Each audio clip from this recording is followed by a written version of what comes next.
ఓం శాంతి. ఈరోజు Murali date 25 March 2025. బాబా చెప్తున్నారు, మధురమైన పిల్లలు, మీరు బాబా పిల్లలు, యజమానులు. తండ్రి వద్ద మీరు శరణు తీసుకోలేదు. కొడుకు ఎప్పుడు తండ్రి శరణులోకి వెళ్ళడు.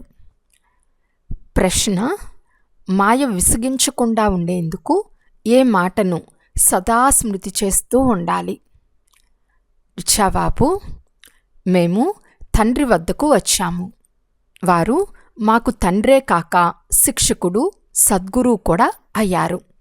కానీ వారు నిరాకారులు. నిరాకార ఆత్మలైన మనల్ని చదివించేవారు నిరాకార తండ్రి. ఇది బుద్ధిలో గుర్తుంటే సంతోషపు మీటరు ఎల్లప్పుడూ పైకెక్కి ఉంటుంది. అప్పుడు మాయ విసిగించదు. ఓం శాంతి. త్రిమూర్తి తండ్రి పిల్లలకు అర్థం చేయించారు. వీరు త్రిమూర్తి తండ్రి కదా. వారు ముగ్గురిని రచించేవారు. వారు సర్వులకు తండ్రి. ఎందుకంటే అత్యంత ఉన్నతమైన వారు ఆ తండ్రే. మనమంతా వారి పిల్లలమని మీ బుద్ధిలో ఉంది. తండ్రి ఎలాగైతే పరంధామంలో ఉంటారో అలాగే పిల్లలైన మనం కూడా అక్కడే నివసించేవారం. ఇది డ్రామా అని, జరిగేదంతా డ్రామాలో ఒక్కసారే జరుగుతుందని తండ్రి అర్థం చేయించారు. తండ్రి కూడా ఒక్కసారి మాత్రమే చదివించేందుకు వస్తారు. మీరు ఆయన వద్ద శరణాగతి పొందారు. నేను నీ శరణు చొచ్చాను అనే పదం భక్తి మార్గానికి చెందింది. కొడుకు ఎప్పుడైనా తండ్రి శరణు జోచుతాడా? పిల్లలు యజమానులుగా ఉంటారు. ఇప్పుడు పిల్లలైన మీరు తండ్రిని శరణు వేడుకోలేదు. ఆ తండ్రే మిమ్మల్ని తన వారిగా చేసుకున్నారు. పిల్లలు తండ్రిని తమ వారిగా చేసుకున్నారు. పిల్లలైన మీరు నన్ను, ఓ బాబా, మీరు వచ్చి మమ్మల్ని ఇంటికి తీసుకెళ్ళండి లేక రాజ్యంనివ్వండి అని పిలుస్తారు. ఒకటేమో శాంతిధామం, రెండవది సుఖధామం. సుఖధామం తండ్రి ఇచ్చే ఆస్తి, దుఃఖధామం రావణుని ఆస్తి. 5 వికారాలలో చిక్కుకున్నందున దుఃఖమే దుఃఖముంది. మనం ఇప్పుడు తండ్రి వద్దకు వచ్చామని పిల్లలకు తెలుసు. వారు తండ్రే కాక శిక్షకుడు కూడా అయ్యారు. కానీ వారు నిరాకారులు. నిరాకార ఆత్మలమైన మనల్ని చదివించేవారు కూడా నిరాకారులే. వారు ఆత్మల తండ్రి. ఇది సదా బుద్ధిలో స్మరణ జరుగుతూ ఉండిన సంతోషపు పాదరస మీటర్ ఎక్కుతుంది. దీనిని మర్చిపోయినందునే మాయ విసిగిస్తుంది. ఇప్పుడు మీరు తండ్రి వద్ద కూర్చుని ఉన్నారు కనుక తండ్రి మరియు వారసత్వం గుర్తుకొస్తుంది. లక్ష్యమైతే మీ బుద్ధిలో ఉంది కదా. శివబాబాను స్మృతి చేయాలి. కృష్ణుని స్మృతి చేయటం అయితే చాలా సులభం. శివబాబాను స్మృతి చేయటంలోనే శ్రమ ఉంది. స్వయాన్ని ఆత్మగా భావించి తండ్రిని స్మృతి చేయాలి. ఒకవేళ కృష్ణుడు వచ్చి ఉంటే అందరూ వెంటనే వారికి సమర్పణం అయ్యేవారు. ముఖ్యంగా మాతలు కృష్ణుని వంటి కొడుకు లభించాలని, కృష్ణుని వంటి భర్త లభించాలని కోరుకుంటారు. ఇప్పుడు తండ్రి చెప్తున్నారు, నేను ఇప్పుడు వచ్చాను. మీకు కృష్ణుని వంటి పుత్రుడే కాక పతి కూడా లభిస్తాడు. అనగా అటువంటి సర్వగుణ సంపన్నుడు, 16 కళా సంపూర్ణుడు, సుఖంనిచ్చేవాడు మీకు లభిస్తాడు. స్వర్గము లేక కృష్ణపురంలో సుఖమే సుఖముంది. మనమిప్పుడు కృష్ణపురంలోకి వెళ్ళేందుకు ఇక్కడ చదువుకుంటున్నామని పిల్లలైన మీకు తెలుసు. అందరూ స్వర్గంనే తలుస్తూ ఉంటారు కదా. ఎవరైనా మరణిస్తే ఫలానా వారు స్వర్గస్థులయ్యారని అంటారు. అటువంటప్పుడు సంతోషం కలగాలి, చప్పట్లు చర్చాలి కదా. నరకాన్ని వదిలి స్వర్గంలోకి వెళ్ళటం చాలా మంచిది కదా. ఫలానా వారు స్వర్గస్థులయ్యారని ఎవరైనా అంటే ఎక్కడి నుండి వెళ్ళారు అని వారిని అడగండి. తప్పకుండా నరకం నుండే వెళ్ళి ఉంటారు కదా. ఇది చాలా సంతోషించే విషయము. అందరినీ పిలిచి టోలీ తిల్పించాలి. కానీ ఇవన్నీ అర్థం చేసుకునే విషయాలు. 21 జన్మలకు స్వర్గమని వారనరు, కేవలం స్వర్గానికి వెళ్ళారని అంటారు. అలాగైతే స్వర్గానికి వెళ్ళిన ఆత్మలను ఇక్కడకు ఎందుకు పిలుస్తారు? ఈ నరక భోజనాన్ని తినిపించేందుక? నరకంలోకైతే పిలవరాదు. ఈ విషయాలన్నీ స్వయంగా తండ్రి కూర్చుని అర్థం చేయిస్తున్నారు. ప్రతి విషయం జ్ఞానంతో కూడి ఉంది కదా. పతితులను పావనంగా చేయమని తండ్రిని పిలుస్తారు. అందువలన పతిత శరీరాలను తప్పకుండా సమాప్తం చేయవలసి వస్తుంది. అందరూ మరణిస్తారు. అప్పుడు ఎవరు ఎవరి కోసం ఏడుస్తారు? మనం శరీరాలను వదిలి మన ఇంటికి వెళ్తామని ఇప్పుడు మీకు తెలుసు. శరీరాన్ని ఎలా వదలాలి అనే అభ్యాసం మీరు ఇప్పుడు చేస్తున్నారు. ఇటువంటి పురుషార్థం ప్రపంచంలో ఎవ్వరూ చేయరు. ఇది పాత శరీరం అని పిల్లలైన మీకు తెలుసు. తండ్రి కూడా అంటున్నారు, నేను ఈ పాత చెప్పును అప్పుగా తీసుకున్నాను. డ్రామాలో నాకు ఈ రథమే నిమిత్తంగా ఉంది. ఇది ఎప్పుడు మారదు. ఇదే శరీరాన్ని మళ్ళీ మీరు 5000 సంవత్సరాల తర్వాత చూస్తారు. డ్రామా రహస్యం అర్థం చేసుకున్నారు కదా. దీని అర్థం తెలియచేయు శక్తి ఒక్క తండ్రికి తప్ప మరెవ్వరికీ లేదు. ఇది చాలా అద్భుతమైన పాఠశాల. మేము భగవతీగా అయ్యేందుకు భగవంతుని పాఠశాలకు వెళ్తున్నామని ముసలివారు కూడా అంటారు. అరే, వృద్ధమాతలు ఎప్పుడూ పాఠశాలకు వెళ్ళి చదవరు. మీరు ఎక్కడ వెళ్తున్నారని అడిగితే మేము ఈశ్వర్య విశ్వవిద్యాలయానికి వెళ్తున్నామని, అక్కడ మేము రాజయోగం నేర్చుకుంటున్నామని చెప్పండి. మీరు వినిపించే మాటలు వినేవారిని ఆశ్చర్యచకితులుగా చేయాలి. భగవంతుని పాఠశాలకు వెళ్తున్నామని వృద్ధులు కూడా చెప్తారు. మనం భగవంతుని వద్దకు చదువుకునేందుకు వెళ్తున్నామనేది అద్భుతం. ఇలా ఇతరులెవ్వరూ చెప్పలేరు.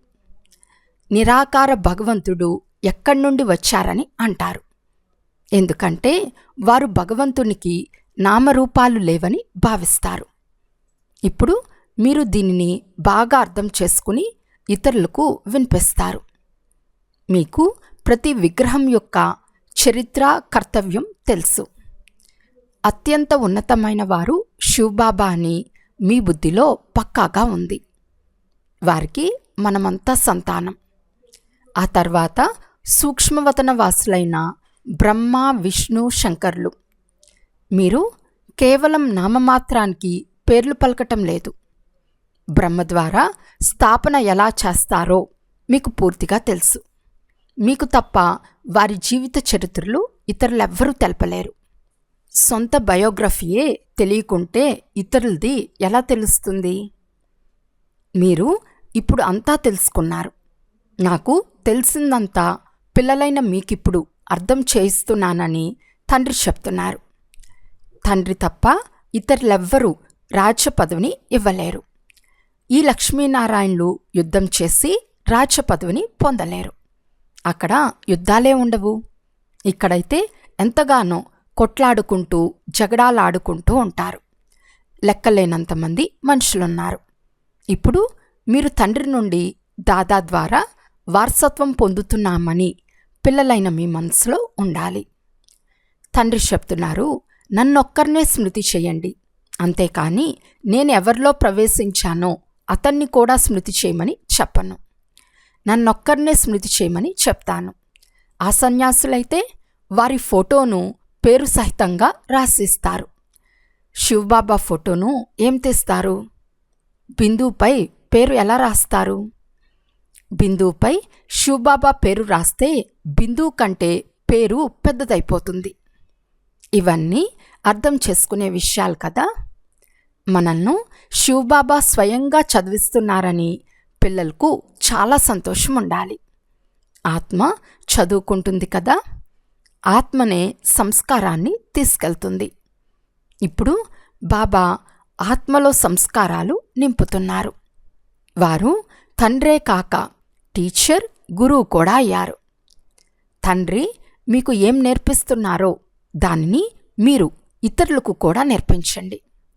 సృష్టి చక్రంను స్మృతి చేయండి, ఇతరులతో చేయించండి. వారిలో ఉన్న గుణాలను పిల్లలకు కూడా ఇస్తున్నారు. నేను జ్ఞానసాగరుడును, సుఖసాగరుడును అని అంటున్నారు. మిమ్మల్ని కూడా అలా తయారు చేస్తాను. మీరు కూడా అందరికీ సుఖంనివ్వండి. మనస, వాచ, కర్మన ఎవ్వరికీ దుఃఖంనివ్వకండి. శివబాబాను స్మృతి చేస్తే స్మృతి ద్వారా వికర్మలు వినాశనం అవుతాయనే ఈ మధురమైన మాటలను మధురంగా అందరి చెవిలో వేయండి అని బాబా చెప్తున్నారు. బాబా వచ్చారు, వారి ద్వారా ఈ వారసత్వాన్ని పొందుతున్నాము అని అందరికీ సందేశంను ఇవ్వండి. ఈ సందేశంను అందరికీ ఇవ్వవలసి వస్తుంది. చివరికి వార్తాపత్రికల వారు కూడా ప్రచురిస్తారు. అంతిమ సమయంలో అందరూ ఓహో ప్రభు నీ లీలలు అని అంటారు. అందరికీ సద్గతిని ఇచ్చేది మీరే అని, దుఃఖం నుండి విడిపించి అందర్నీ శాంతిధామానికి తీసుకెళ్తారు అని అంటారని మీకు తెలుసు. ఇది కూడా ఒక ఇంద్రశాలం కదా. వారిది అల్పకాలిక ఇంద్రశాలం. మన్మనాభవ అను ఇంద్రశాలం ద్వారా మీరు మనుషుల నుండి దేవతలుగా 21 జన్మలకు చేస్తారు. మీరు లక్ష్మీనారాయణులుగా అవుతారు. ఇంద్రచాలికుడు, రత్నాగరుడు మొదలైన పేర్లన్నీ శివబాబావే, బ్రహ్మవి కావు. ఈ బ్రాహ్మణులు, బ్రాహ్మణీలు అందరూ చదువుకునే విద్యార్థులు. వారు చదువుకుని ఇతరులను చదివిస్తున్నారు. బాబా ఒక్కరే అందర్నీ చదివించరు. బాబా మీ అందర్నీ కలిపి చదివిస్తున్నారు. మీరు మళ్ళీ ఇతరులను చదివిస్తారు. తండ్రి రాజయోగంను నేర్పిస్తున్నారు. వారే రచయిత. కృష్ణుడైతే వారి రచన కదా. వారసత్వం రచయిత నుండి లభిస్తుంది, కానీ రచన నుండి లభించదు. కృష్ణుడి నుండి వారసత్వం లభించదు. ఈ లక్ష్మీనారాయణులు విష్ణువు యొక్క 2 రూపాలు. బాల్యంలో వీరు రాధాకృష్ణులుగా ఉండేవారు. ఈ మాటలు కూడా పక్కాగా గుర్తుంచుకోండి. వృద్ధులు కూడా వేగంగా వెళ్తే ఉన్నత పదవి పొందగలరు. వృద్ధమాతలకు మమకారం కాస్త ఎక్కువగా ఉంటుంది. వారు తమ రచన అనే వలలోనే చిక్కుకుపోతారు. ఎంతోమంది గుర్తుకొస్తూ ఉంటారు. వారు తమ బుద్ధి యోగాన్ని మరలించి ఒక్క తండ్రితోనే జోడించాలి. ఇందులోనే శ్రమ ఉంటుంది. జీవించి ఉండే మరణించాలి. ఒక్కసారి బుద్ధిలో బాణం తగిలితే చాలు. ఆ తర్వాత యుక్తిగా నడవలసి ఉంటుంది. అలాగని ఎవ్వరితోనూ మాట్లాడరాదని కాదు. గృహస్థ వ్యవహారంలో భలే ఉండండి. అందరితో మాట్లాడండి. వారితో కూడా సంబంధం ఉంచుకోండి. తండ్రి అంటున్నారు, ధర్మకార్యం ఇంటి నుండి మొదలవుతుంది. సంబంధమే ఉంచుకోకుంటే వారిని ఎలా ఉద్ధరిస్తారు? 2 వైపులా సంబంధం నిభాయించాలి. వివాహానికి వెళ్ళనా అని బాబాను అడుగుతారు. ఎందుకు వెళ్ళరాదు అని బాబా అంటారు. తండ్రి కేవలం కామము మహాశత్రువు, దాన్ని జయించండి, అప్పుడు మీరు జగజ్జీతులుగా అవుతారని మాత్రమే చెప్తారు. సత్యుగంలో నిర్వికారులు ఉంటారు. అక్కడ యోగబలంతో పిల్లలు జన్మిస్తారు. నిర్వికారులుగా తయారవ్వమని తండ్రి అంటున్నారు. మనం శివబాబా వద్ద కూర్చుని ఉన్నామని, శివబాబా మనకు 84 జన్మల కథ తెలుపుతున్నారని పక్కా చేసుకోండి. ఈ సృష్టి చక్రం తిరుగుతూనే ఉంటుంది. మొట్టమొదట దేవీ దేవతలు సతో ప్రధానంగా ఇక్కడికి వస్తారు. ఆ తర్వాత పునర్జన్మలు తీసుకుంటూ తమో ప్రధానంగా అవుతారు. ప్రపంచం పాతదిగా పతితంగా అవుతుంది. ఆత్మ కూడా పతితంగా ఉంది కదా. ఇక్కడ ఏ వస్తువులోనూ సారం లేదు. సత్యుగంలోని ఫలపుష్పాలెక్కడా? ఇక్కడ ఉన్న ఫలపుష్పాలెక్కడా? అక్కడ పులుపుగా ఉన్న కుళ్ళిపోయిన దుర్వాసన గల వస్తువు ఒక్కటి కూడా ఉండదు. అక్కడ ఏముంటాయో వాటిని మీరు సాక్షాత్కారాల్లో కూడా చూశారు. ఈ ఫలాన్ని, పుష్పాలను తీసుకెళ్లాలని మీ మనసులో అనుకుంటారు. అయితే ఇక్కడకు వస్తూనే అవి మాయమైపోతాయి. అన్నిటినీ సాక్షాత్కారం చేయించి తండ్రి పిల్లలను సంతోషపరుస్తారు. వీరు ఆత్మల తండ్రి.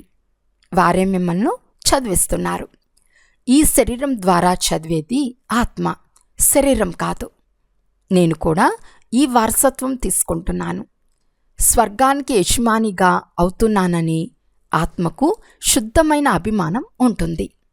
స్వర్గంలోకైతే అందరూ వెళ్తారు, కానీ అందరి పేర్లు లక్ష్మీనారాయణులుగా ఉండవు కదా. వారసత్వం పొందుకునేదే ఆత్మ. ఒక్క తండ్రి తప్ప ఈ జ్ఞానంను ఇతరులెవ్వరూ ఇవ్వలేరు. ఇది ఒక విశ్వవిద్యాలయం.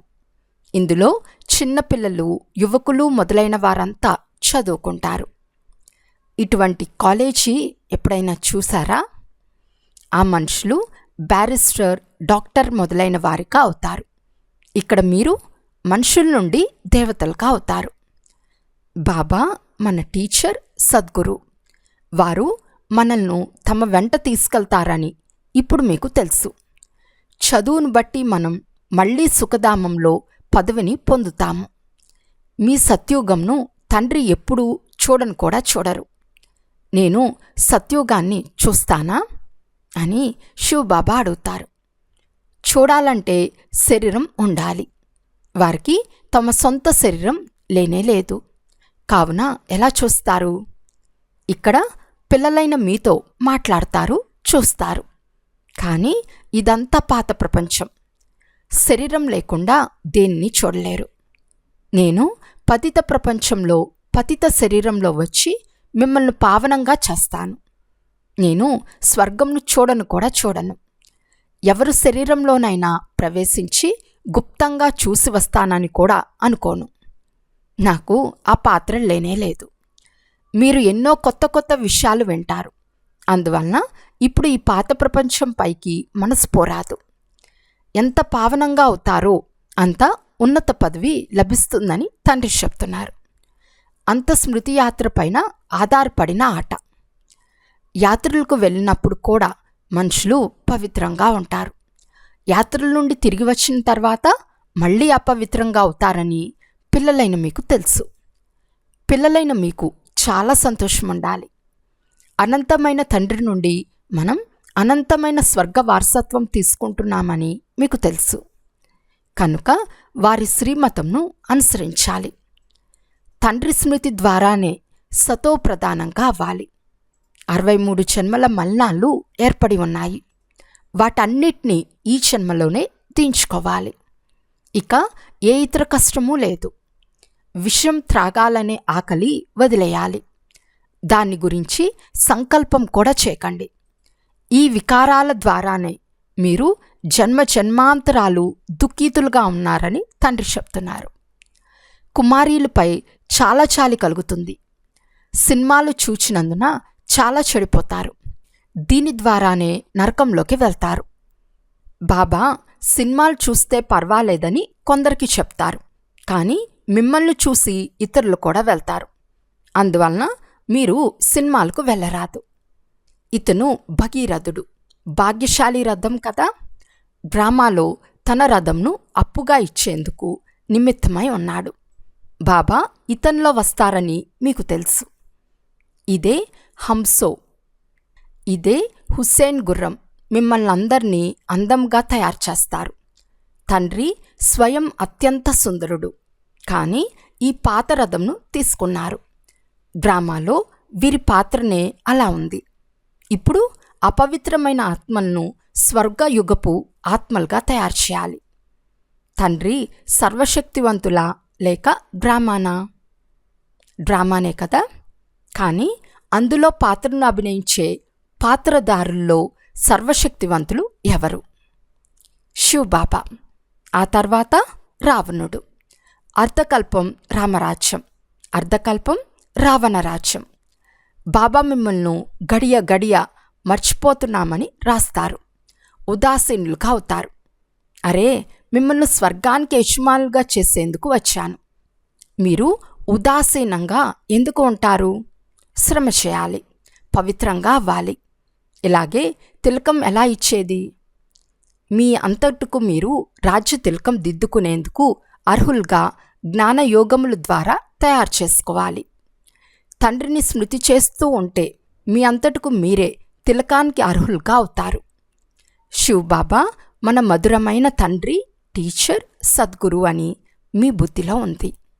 వారు మనల్ని కూడా చాలా మధురంగా చేస్తారు.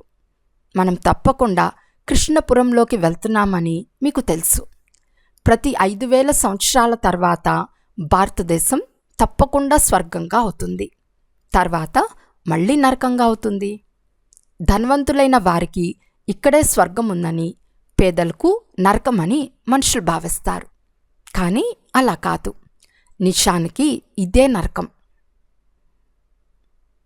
అచ్చా, మధురాతి మధురమైన అపురూపమైన పిల్లలకు మాతాపిత బాప్దాదాల ప్రియ స్మృతులు మరియు గుడ్ మార్నింగ్. ఆత్మిక పిల్లలకు ఆత్మిక తండ్రి నమస్తే. ఆత్మిక తండ్రికి ఆత్మిక పిల్లల యొక్క ప్రియ స్మృతులు మరియు నమస్తే నమస్తే నమస్తే. ధారణ కొరకు ముఖ్య సారము. ఫస్ట్ పాయింట్, సినిమాలు నరకానికి వెళ్ళే దారి. అందువలన సినిమాలను చూడకండి. స్మృతి యాత్ర ద్వారా పావనంగా అయి ఉన్నత పదవిని పొందాలి. ఈ పాత ప్రపంచంపై మనసు ఉంచరాదు. సెకండ్ పాయింట్, మనసా వాచా కర్మన ఎవ్వరికీ దుఃఖంనివ్వరాదు. మధురాతి మధురమైన మాటలు అందరి చెవులకు వినిపించాలి. అందరికీ తండ్రి స్మృతిని ఇప్పించాలి. బుద్ధియోగాన్ని ఒక్క తండ్రితో జోడించాలి. ఈరోజు వరదానము. స్మృతి అనే స్విచ్ను ఆన్ చేసి ఒక్క సెకండ్లో అశరీరీ స్థితిని అనుభవం చేసే ప్రీతి బుద్ధి భవ. ఎక్కడైతే ప్రభుపై ప్రీతి ఉందో అక్కడ అశరీరిగా అవ్వటం ఒక్క సెకండ్ యొక్క ఆటతో సమానం. ఎలాగైతే స్విచ్ ఆన్ చేస్తూనే అంధకారం సమాప్తం అయిపోతుందో అలా ప్రీతి బుద్ధి గల వారిగా అయి స్మృతి అనే స్విచ్ ఆన్ చేస్తే దేహము మరియు దేహ ప్రపంచపు స్మృతి అనే స్విచ్ ఆఫ్ అయిపోతుంది. ఇది ఒక్క సెకండ్ యొక్క ఆటయే.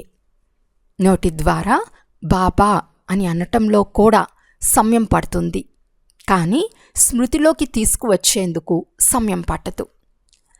ఈ బాబా అనే శబ్దమే పాత ప్రపంచాన్ని మర్చిపోయేందుకు ఆత్మిక బాంబ్. స్లోగన్: దేహభావపు మట్టి యొక్క బరువు నుండి అతీతంగా ఉంటే డబల్ లైట్ ఫరిస్తాగా అవుతారు. అవ్యక్త సూచన: సత్యత మరియు సభ్యతారూపి కల్చర్ను సొంతం చేసుకోండి.